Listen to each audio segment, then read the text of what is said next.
Good afternoon, everyone, and thank you for joining HR.com and Beekeeper's webcast today on how to survive the frontline labor shortage crisis.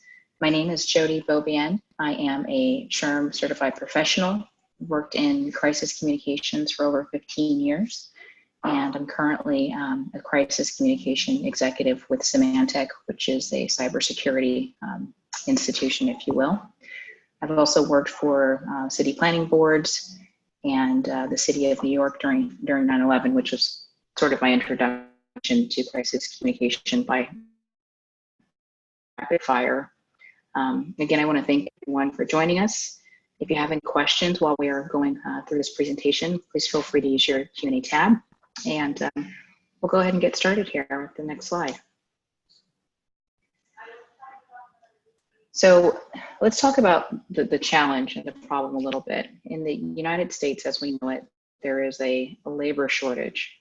It's kind of an interesting time to have that discussion when we consider that the economy is quote unquote due for a recession, and maybe that labor shortage may not be as much of an impact, but this conversation I find is still meaningful because when there is a recession, we have fewer resources and still the same expectations to produce.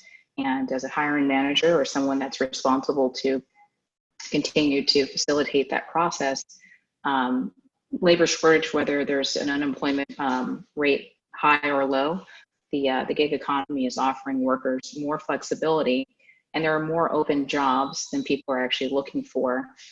In fact, for the last 16 straight months, the number of vacancies and job recs has been higher than the actual number of candidate inquiries. You may experience that in your professional lives currently. In fact, the United States economy is actually nearly 7.5 million job openings in the month of June alone, but yet only 6 million candidates were actively seeking employment. And this is all according to the Department of Labor. We'll go ahead and move to the next slide. So we're going to start here really quickly with a pop quiz and kind of determine what your experience around this is and what your assumptions are. So the question is, which roles are the hardest to fill for hiring managers? Computer engineers, restaurant employees, hotel staff, or both B and C? You have about 15 more seconds to participate in this poll. This is also going to help us to ascertain if you're paying attention. Okay.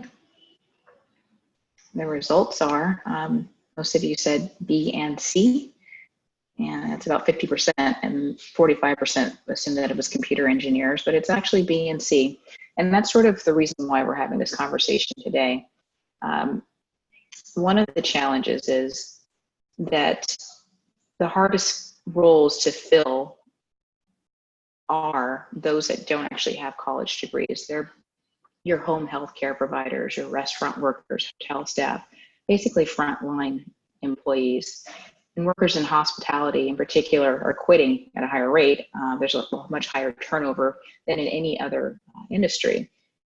And there's some evidence to show that this shift is actually happening because more and more Americans are going to college and taking professional jobs while the working class / baby boomers are retiring, but also that they're just not as enthused to apply for those types of roles.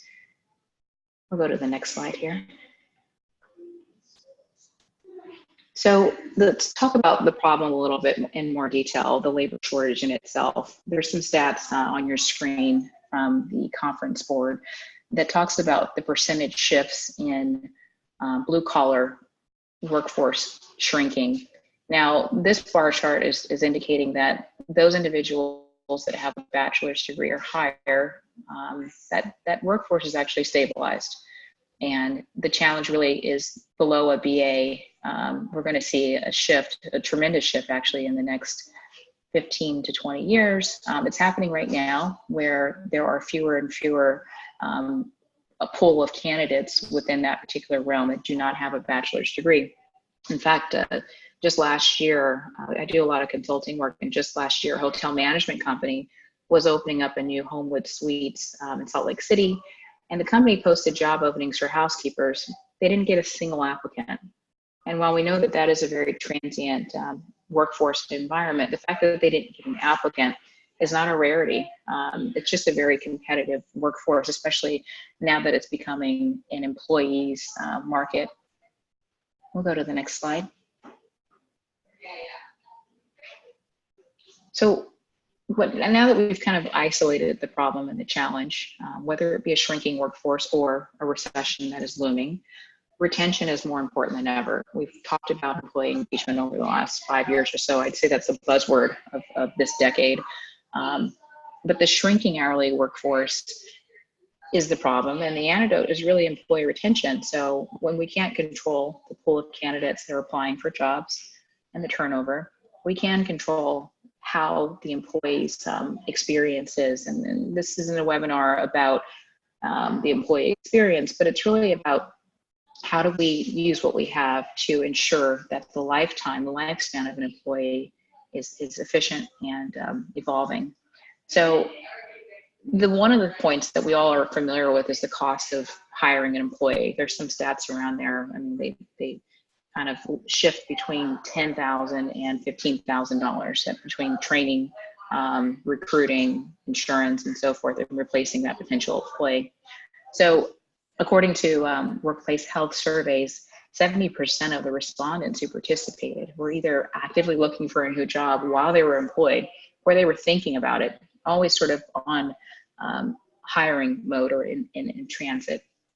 And so there's an opportunity right there to kind of get ahead of the curve before employees are disengaged and looking for other work. We want to find ways to continue to evolve their experience, and surveys are obviously one of the tools that we use to ascertain how their current mindset is about their job. But Mental Health America states that last year, one of the overarching issues organizations needed to address comes down to one simple sentence. It's the lack of support and recognition. So sometimes in HR, we often talk about salaries being a motivator, but in fact, employees are more motivated by recognition and support. Let's go to the next slide. So let's look at some stats here around turnover. I think sometimes our job in HR is to often educate the powers that be around us, and it all comes down to the bottom line. So 70% of employees are actually actively looking for other opportunities, and 450% are more likely to leave that company if the technology isn't where they desire it to be. The technology helps to support their efficiency and their functionality. It takes an average of 42 days to replace an employee, and in fact, it's 16 to 20% of an employee's annual wages are dedicated to replacing that potential worker. So retention is really our best defense against the labor shortage crisis that we are experiencing. And in fact, if there is a recession, retention is also another tool to help combat that potential recession. So let's go to the next slide here. So, when we talk about engagement, this is something that was sort of on topic at the last few SHRM conferences, if you attended those. And there's tons of articles on LinkedIn and so forth around, the employee experience, the culture, the best places to work. And I always struggled with why is that important? But it's important because it's what's happening behind closed doors when no one's looking, when the surveys aren't being deployed. And this slide that you're looking at here describes what we all know. Culture is values and behavior. It's what people do when no one's looking. One of the real motivators, according to Keller, for example, is the hierarchy of needs. And employees want to be at the center of the employee experience, and therefore it always translates to the customer or to the business outcomes. Let's move to the next slide. So what does an employee-centered culture resemble? It's collaborative, of course. It involves inclusion and transparency. I've been recently involved in some diversity efforts at Symantec, and one of the conversations that we often have is diversity. And, initially 15, 20 years ago, it was all about diversity. And then we realized, it's not enough to just have a diverse population. We need to have equity. Those employees need to have some involvement. They need to collaborate. They need to be referenced and involved in those conversations around what it is that they truly want. The transparency piece really comes to play because I think employees want to be a part of the future of the company. They want to feel like they're driving the success. And so when, as a business partner, HR business partner, when we're sharing information with our workforces, it's really important that the transparency be there so that there are the equity has more value for that individual employee. There's a company I really like to talk about often. It's this little known company out of Ohio called Gorilla Glue. You're probably familiar. They sell it at every Home Depot store. But it started off as a mom and pop company. The employees, there were about 13 initially. They were involved in the manufacturing, involved in the company ideas, ideation process, and as well as the marketing. And because of that one, that one cultural experience that those employees were involved in, it really allowed them to take part in driving the outcome so that when the company was successful or had a lagging, year of sales or profits, let's say, they still felt like they were involved in that, and their ambition as well as their job pride really peaked as a result. And Gorilla Glue now is one of the best places to work for. They have year over year a 30% increase in their sales, and it's a success story all around. The reason why I'm sharing this with you is because it doesn't take tons of resources to become a great place to work. And I think Gorilla Glue accomplished that through focusing on an employee-centric culture. Let's go to the next slide here. So this is sort of a map to what a employee-centric culture resembles and what are some of the benefits of that. I think when we have to take back, some of the ideas and things that we learn in these webinars or at conferences, it's really difficult to communicate to management exactly how this is impacting us. So everyone's focused on turnover. I've worked with companies that have 100+% turnover, and that's really hard to believe, but the culprit is typically that the employees are dissatisfied. But another outcome of an employee-centric culture is to boost engagement and also to increase efficiency. One of the values and the benefits of building an employee-centric culture, not just sort of expecting to have it overnight, is that you can pivot very simply and cost effectively. I think when we talk about efficiency, we're not just talking about creating more faster. It's really about creating the best product or the best outcome or the best business drivers and learning from the mistakes along the way as opposed to having to kind of really do a real shift.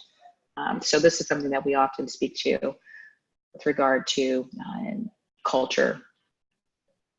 On this slide, you're going to see some stats around the values of an engaged workforce. So 24% of organizations that have an engaged workforce experience,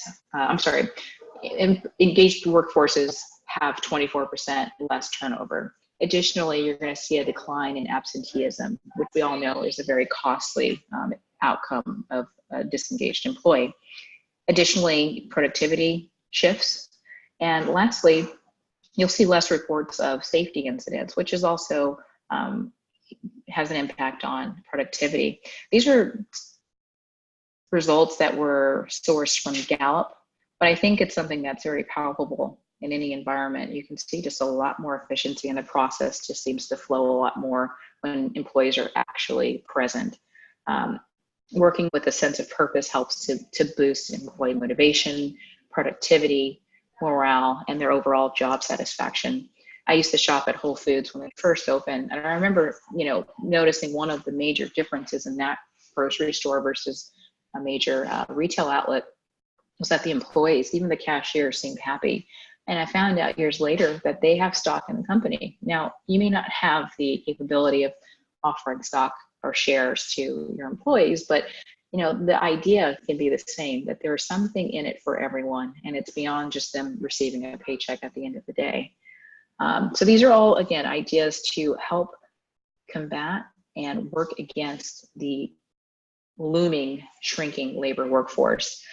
In order for employers to provide purpose to employees, employers should really create a company vision showing recognition that expresses gratitude, lets the employees know that how their jobs actually impact the company and its clients, and frequently discusses the meaning and the values of the company. Earlier, I mentioned transparency. This is where, you share your wins often, you share the losses too, but really highlighting how an employee made a difference in the actual outcome of the business purpose is really important.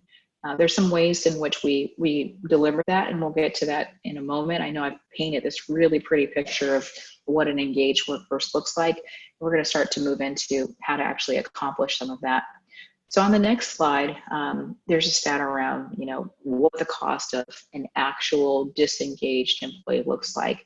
Now, this is a staggering number. I had a hard time even kind of believing this myself, but it's easy to kind of figure it out when you look at turnover, the impact of miscommunication, compliance, fine issues. I mean, Google, for example, just got fined over $1 billion recently. And of course, that's a drop in the bucket for them, but that would put a lot of our organizations out of business. So if you'd like some more information on sort of digging into this stat, you're welcome to look at the slide that we're going to share at the end of this presentation. It came from Gallup, but there's tons of data around it, and I'd be happy to point you in the right direction as well. So on the next slide, we're going to start moving into how to actually engage the frontline employees to improve retention.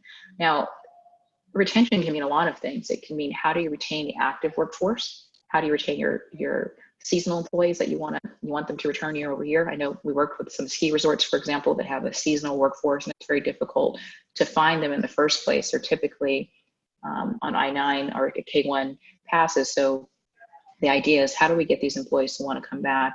And that's something I want to speak to in just a little bit. On the next slide, you're going to see just basically how the frontline employee should feel empowered. How should we include them in the actual decision making? So one of the things that we speak to are competencies. We know each role has a different capability, a different expectation, but one of the reasons why frontline employees reported that they feel disengaged is because they feel invisible. They do not feel like they receive communication. In fact, in some organizations, and I may be speaking to you directly, there is no way to communicate to that frontline employee. Do they have a company email? Do they check that company email? Is it a dummy account that was created for the sake of kind of having a place to deliver compliant information? The other question we have to ask ourselves is the information that we're communicating to that individual relevant for them? There's something called communication constipation, and there's the opposite, where we're literally over communicating to everyone when the message really should be more direct and more specific for the recipient. This is something that we're all working on and working towards. And I know that there are some communication issues within organizations. One, be it for finance reasons, we don't have the budget for everyone to have a company email. Maybe we're text messaging those individuals. But we're going to start to get into some solutions that actually are not only applicable, they're trending, and they are proving to be the missing piece in our communication diagram for our frontline employees. So as we start to discuss that, we have another pop quiz. The question at hand is, how do you communicate with your frontline employees? Is it through the antiquated method of bulletin boards or text messaging? Do you have an employee app? Or maybe you're issuing a quarterly or monthly newsletter. You have about 10 more seconds. I'm really excited to see what your responses are.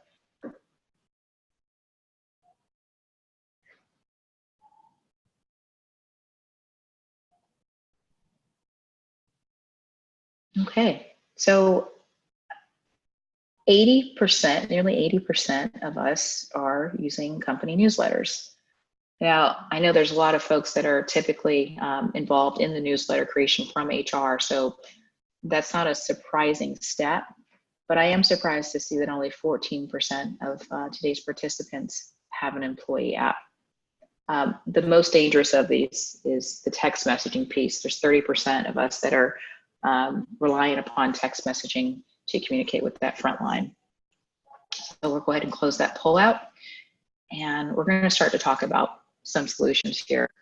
There's nothing worse than, kind of everyone understanding what the real problem is and then there being no solution. So I'm excited to dig into this with you. I have used multiple solutions and kind of tested this over the past several years. And what you're looking at now is a diagram, if you will, or sort of the process of communication from an operational standpoint and how it works. And the top layer is HR and business leaders communicating a message, which sort of goes downstream to that smaller subgroup of team and departmental communication. It works cross-functionally. And then we look at that one-on-one conversation, those smaller groups. That's where the culture is. In that little tiny piece at the very bottom of the pyramid, or the bottom of the funnel, if you will, it's those one-on-one conversations that are really the most impactful. It's those conversations that drive culture and also outcomes. So let's look at the shift in communication. On the next slide here, 84% of our workforce has access to a mobile phone. 84%. I can't tell you how many times I kind of go through this solution, painting it as a viable solution. And the feedback I often get is, well, our employees don't have mobile phones. They do. May not want their leadership to know that, but they actually do have access to a mobile phone. 75% are actually using their mobile devices to communicate with coworkers. 28% of you said that you're text messaging your crew. Now, most of the common communication that we're seeing is through platforms that are not designed for us to communicate with our workforce. If you live in states such as New York or Massachusetts, there are labor laws that are very restrictive, hourly labor laws, as you know, that are very restrictive on how, what, and when you can communicate to employees through their personal devices if they're not being compensated. So here you're looking at, some icons for some common tools. There's WhatsApp, there's Facebook Messenger, there's Viber, text messaging, and so forth. There's so many other resources out there. I could fill this whole page with it, but really comes down to communicating in a manner and in a model that allows that particular workforce not only to receive the messaging, but that's compliant, that is efficient, it's intended for that particular user. And then as an employer, what happens to that data at the end of the day? I know one of the reasons I'm actually in New York right now is to discuss data privacy and text messaging. You don't own that data at the end of the day. You can't even retrieve it back. So it's really important to be aware as they start to get stricter and stricter with not only GDPR, but just data privacy protection in general, how we're communicating. So let's move to looking at some solutions here. When we talk about compliance, one of the conversations I have often with individuals that are relying upon those, non-professionals, non-enterprise tools, consumer-based tools, and chat apps for internal communications, one of the challenges with them is that it is a huge security risk. I mean, it's something that I think a lot of managers use on the download. They're not really forthcoming about using it. It is not compliant. As I mentioned, you cannot retract the data. You cannot determine when that person has actually read that message. So if it's something as simple as, calling out sick or, making a specific request, you can't actually manage if the person's received the messaging. I know some of the tools like WhatsApp does have read receipts of sort, but there's no actual way to download that information and then archive it to confirm that that person has received that messaging. Moving on to the next slide. One of the most popular tools that we get feedback for, that employees, managers, people within crisis comms are using is WhatsApp. It's a really quick way to disseminate messaging. Most people have it on their phones. It's awesome. I use it in my personal life. However, if you had a specific dispute or legal requirement to retract that information, or even someone that said they didn't receive a notification of sorts, WhatsApp information cannot be redacted. The messages are not encrypted. Well, they're encrypted between users, but they're not encrypted in a way that allows you, the employer, to receive the information. Therefore, it's not served on your particular server.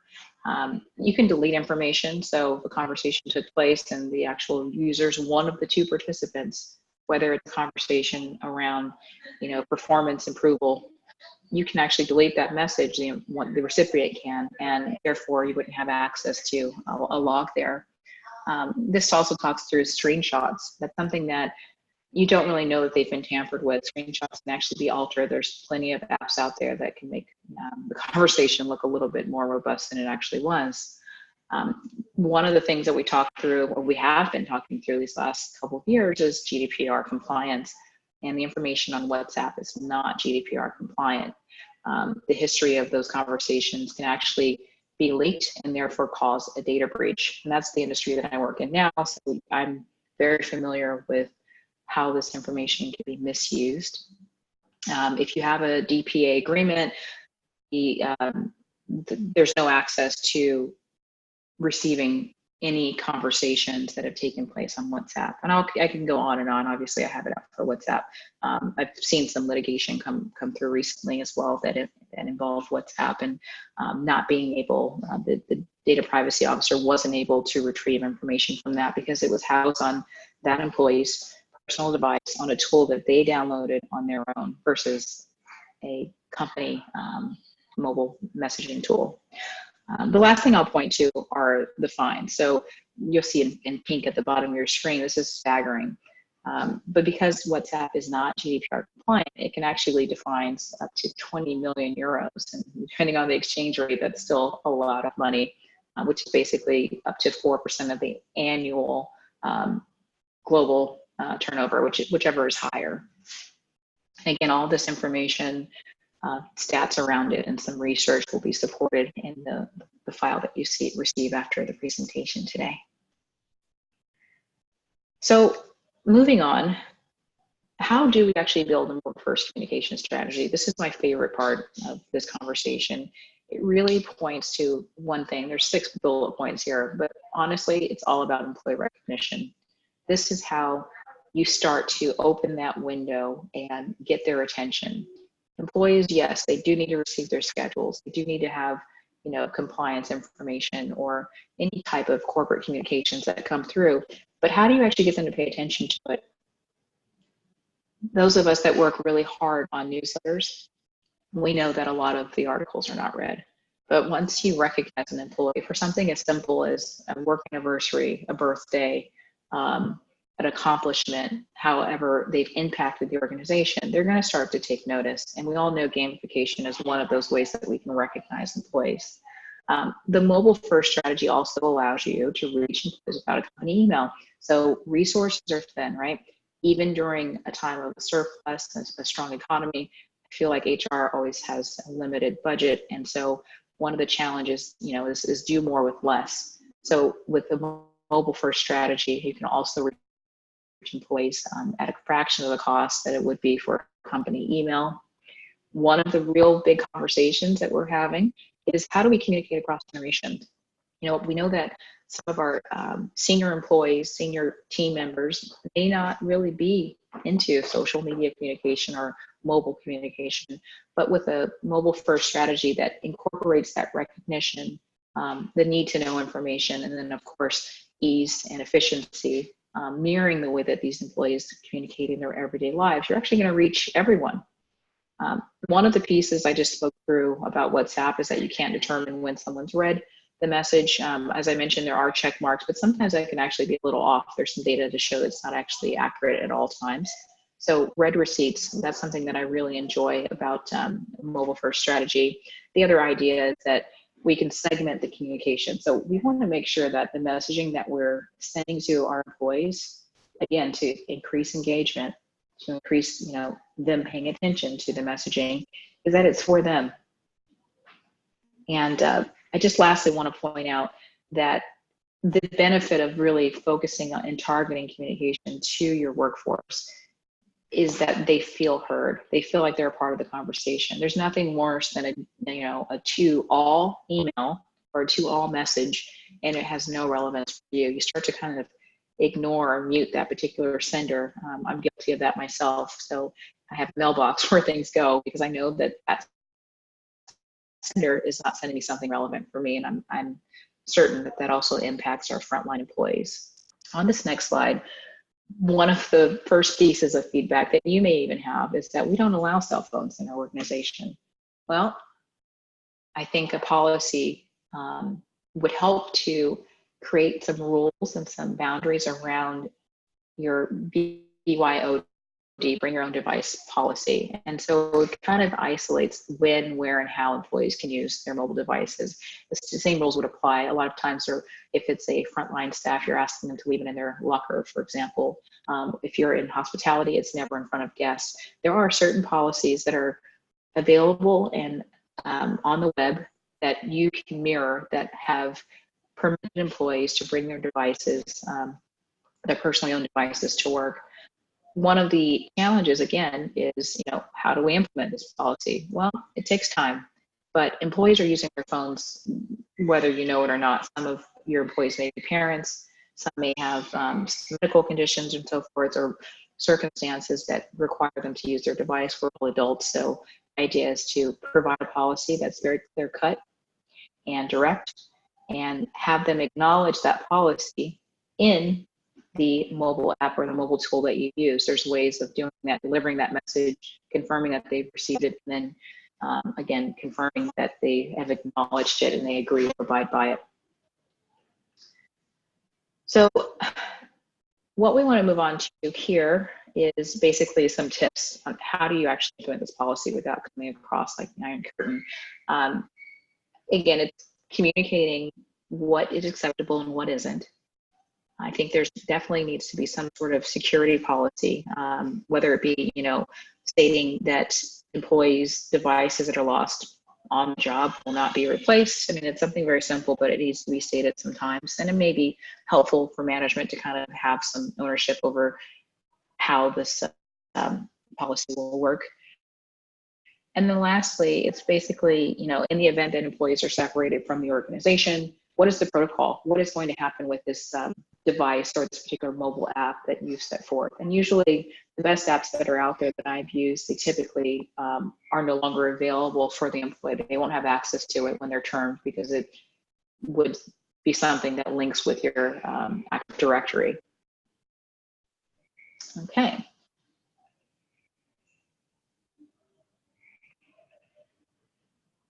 So on this next slide, you're looking at some of the other benefits for going digital. Now, the antiquated methods of a bulletin board are not lost on me. I know in the food industry, you have to kind of post what the food handling laws are and so forth, and that may never go away. There may always be a bulletin board. But the question is, can we see if people have been using it? Have they walked by it? Are they reading the articles that are there? Typically, no. They're very difficult to maintain. It's typically the responsibility of very limited, HR department. And I've been there, so I know. But with the digital process, you can actually shift some of the other communications. So one of the real benefits of a digital mobile app is the onboarding process. So when there's a labor shortage, time is money. We know this. And one of the time-consuming activities is onboarding. It's training. It's getting, them enrolled in the benefits and so forth. So having a mobile-first technology would actually help you to digitize some of the communication, also increasing productivity and reducing the ramp time. Because again, most people today are using mobile devices to communicate in their everyday lives. So I want to talk through some other tools that have been implemented. One of them is Slack. A lot of times organizations are, I think it's just because it's a business tool, they've got great marketing, and Slack is excellent. It is meant for desktop workers. It's not intended for anyone that's not necessarily savvy. It's actually a great project management tool, which is something that I use in my personal life as well and on the side. But again, it's not intended for frontline employees. There's tons of reasons why I believe Slack is not a very great solution for frontline workers, and you'll be able to see that in the slides that we share after this. Trello, you may be familiar with, and Evernote. So this is beneficial. These tools are very beneficial. They've created more communication and access to employees. However, I don't believe they're helpful for onboarding. I don't believe that they're helpful for engagement. It's a very kind of cut and dry conversation, and there's not a lot of diversity when we talk through what these tools can accomplish. So on this next slide, I wanted to kind of share with you some of the use cases of how, you know, employee apps are gaining traction and why they're useful. So the first image you're seeing is basically just a message that was mass broadcast, but it went directly to, you know, the recipient. It's a very tiny graphic here, but you can see that it actually says time mark. Imagine getting a message from your CEO or your manager that actually has your name. Now we receive that because we have email, and there's resources that we use to filter mail merge, but employees aren't familiar with receiving that. Additionally, you're also seeing on the next image is just the ability to translate a message. So imagine if an employee's first language is in English, and it may be even something less popular, you know, maybe a very specific native tongue. Well, it's really important that they receive communication. Even if speaking English is a requirement of the job, they may not actually be able to read in English. And it's difficult to ascertain how comfortable an employee feels reading in that language. So one of the resources I believe that really offers a value is inline translation. Lastly, there's all sorts of other benefits here, but I also want to point to the onboarding process. We talked about that in 2 slides ago, but onboarding can be very time consuming, and also for employees, it can be intimidating. So imagine them receiving this information on their mobile phone, you know, not sitting in the computer in HR's office or at the library or wherever else they have to access the computer. The idea here is to really let them communicate in a way that's comfortable with them and do their onboarding paperwork in the comfort of their home or on their own time. I believe that you'll receive results that point to a faster onboarding process. And that's really where the employee engagement starts. It's with that first step. So some of the other benefits for a mobile technology is an automated workflow. So I know HR resources are limited. It is difficult. A lot of organizations are doing less with more, streamlining teams. A lot is falling on HR's shoulders, things that we weren't expecting to have to do. So automating some of this process is ideal. It is important, especially during a labor shortage. So what you're looking at here is the capability through an automated workflow to send one message to multiple users based on the timeline of their employment. It is a personal message. It can be something as simple as, welcome to the team. Over the next 3 days, we're going to be sending you your paperwork. If you have any questions, please feel free to reach out. And it can have a signature that's personalized as well. There are other triggers along an employee's experience outside of onboarding that are really important. They're milestones that employees don't get recognized for. I mentioned earlier, employee recognition is a big piece when we talk about retention.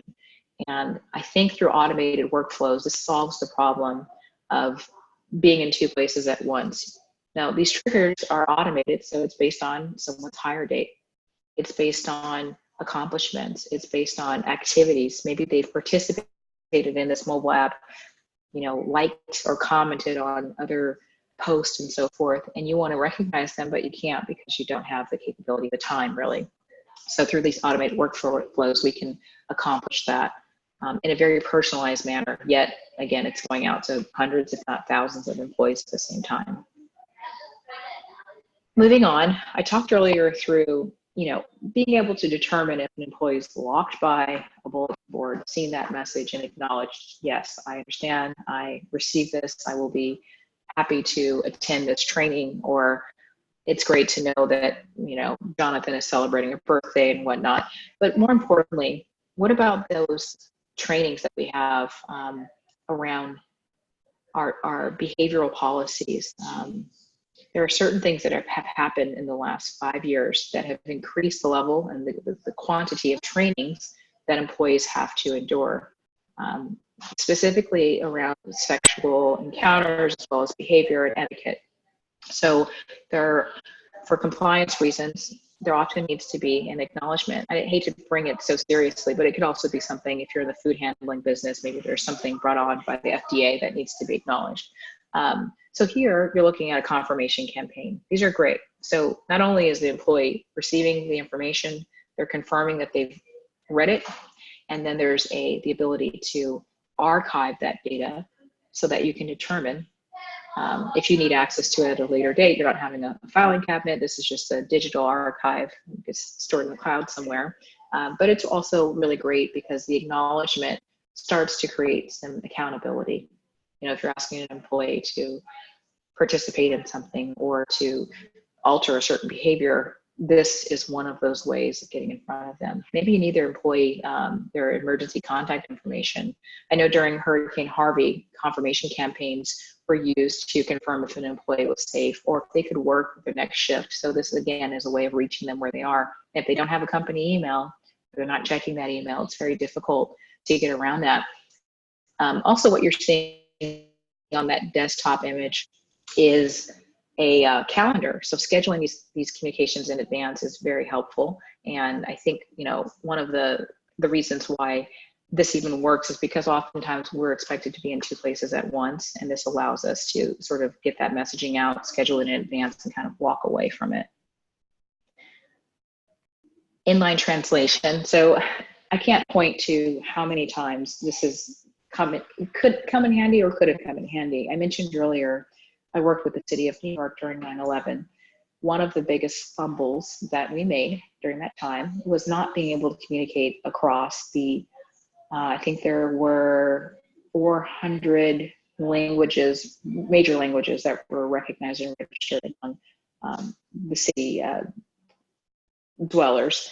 And we didn't have a way of communicating across half of them. We had translators, but not enough. And there's so many dialects. So inline translation obviously has value.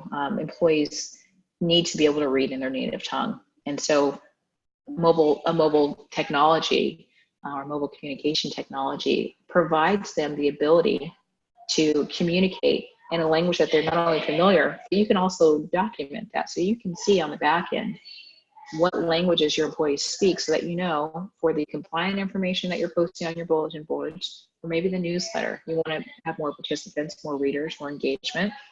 This is going to allow you to learn what's being translated, by whom, how often, and so forth. So not only for that visibility, but also the engagement piece. When employees feel heard and they feel valued and they are communicated to in a way that they're comfortable, they're able to do their jobs better. They are not making as many mistakes. And of course, overall efficiency is deemed to improve. So we're getting towards the end here, but I want to point out some other benefits of a mobile first communication tool. I mentioned earlier, this is all about reducing turnover as well as improving engagement. There are so many files and documents that you and I are privy to because we have an intranet or we have some sort of file storage system, whether it be Box or whatnot. And it's great. It's awesome. You can reference things as you need them.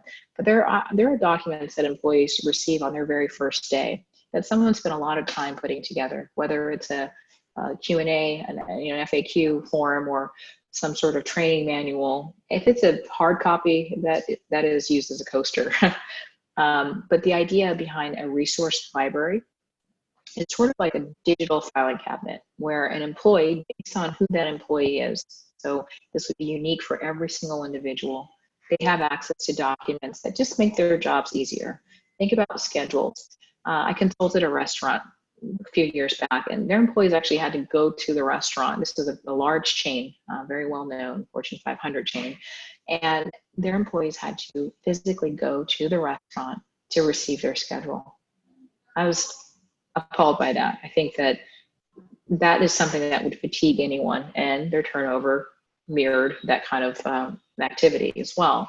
So this is a way to store files that are based on an employee's location, their role, their functionality, or even interest groups that they're a part of. Maybe you have some EAG or some resource groups that are relevant for that employee. This is a way for them to, again, be more connected to central organization, making it accessible to them. So one of the challenges with a, I'm blanking here. One of the challenges with an interest.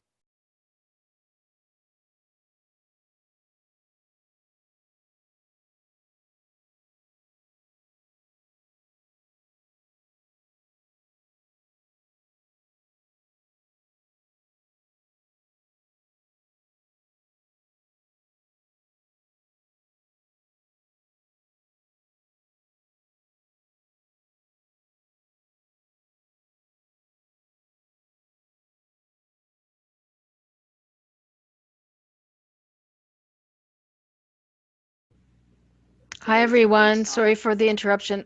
Jodi, we lost you there for a moment. Oh, I'm here. I'm sorry. Yeah, your audio cut out probably about 45 seconds ago, so maybe you can just take it back a little bit and restart. Sure. Thank you. Okay, so yeah, happy to. What I was mentioning is that a resource library is helpful, just so that employees can have access to files based on their role, their department, on a need-to-know basis. And from the background, looking into something like this, you're able to define these things in advance. So again, with that onboarding, if this is connected to your resource group, whether it be how employees are being brought into the company, the idea here is, again, to minimize the workload for HR and to sort of automate some of that process. I'm going to move to the next slide here, which talks through, how employees are communicating today. So 59% of millennials that we surveyed used employee provision state-of-the-art technology. They said it was important to them when they are actually considering whether or not they want to work for an organization. So that could be something, very robust, such as, what types of tools are they using to accomplish their work, but also how they're being communicated to as an employee.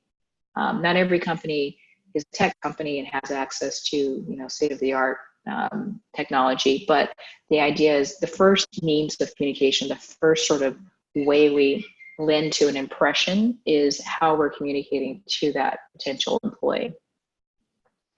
I just want to finish up here and talk through retention one last time. One of the companies that we like to model after success stories is Salesforce. Salesforce is dominant in tech.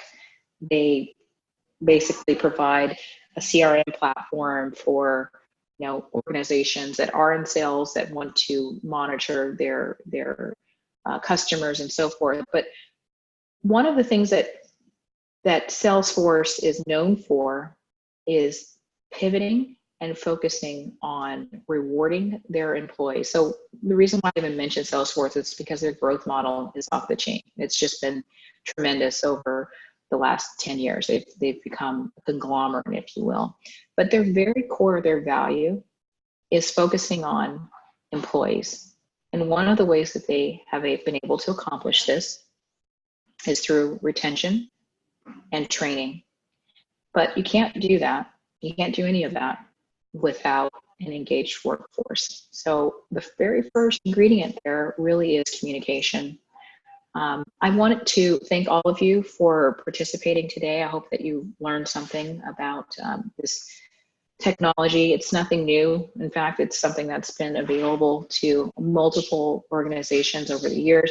In fact, a lot of organizations have mobile apps for their customers and they don't for their actual employees, which is a huge missed opportunity. And again, if you have some real estate on their mobile devices, you are reaching them in a way that their friends and family can. And after all, the work groups that we're involved in are family. So let's go to some questions. We have about 7 minutes.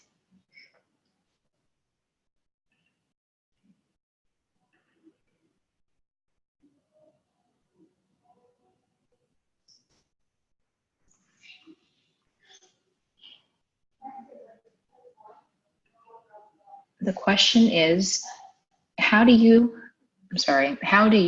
or others plan to manage the FLSA rules and using an app? So one of the, thank you for that question. And one of the ways in which you can manage that is based on the BYOD policy that we discussed earlier. Additionally, you have the capability of creating a sort of excerpt from your employee handbook. Within the mobile app tools that I've used, there are ways of delivering an agreement and acknowledgement through that confirmation campaign that you can send. And, just basically clearly highlighting that this is not compensable time. This is to be used for work. Employees, obviously can access an email that you sent when they're not being compensated. But if you acknowledge that and they actually have to confirm that they've received it, you can add that again as an excerpt to your employee handbook, your manual, and so forth. So that's one of the ways in which we've been able to overcome this. We also, I've worked with unions, and that is almost an impossible feat to change the way in which they do business or they allow their union members to participate in communication. But ultimately, this is for them.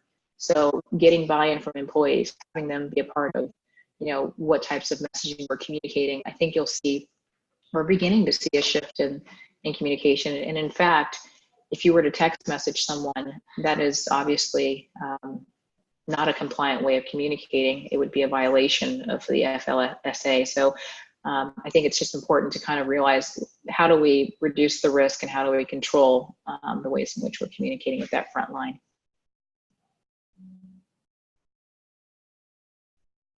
Are there any other questions, comments? Okay, well, thank you again for participating. We're going to turn it over to HR.com. Thank you, Jodi. This concludes our webcast for today. I would like to thank our presenter as well as all of you for joining us. If you would like to view this webcast again, the archive recording and slides will be available on HR.com shortly. And if you're looking for your webcast credits, they will appear in your HR.com account within about 2 business days, and we will also send you an email with the credit information. Your feedback is important to us. Please take a moment and fill out the exit survey. This concludes our webcast. Enjoy the rest of your day.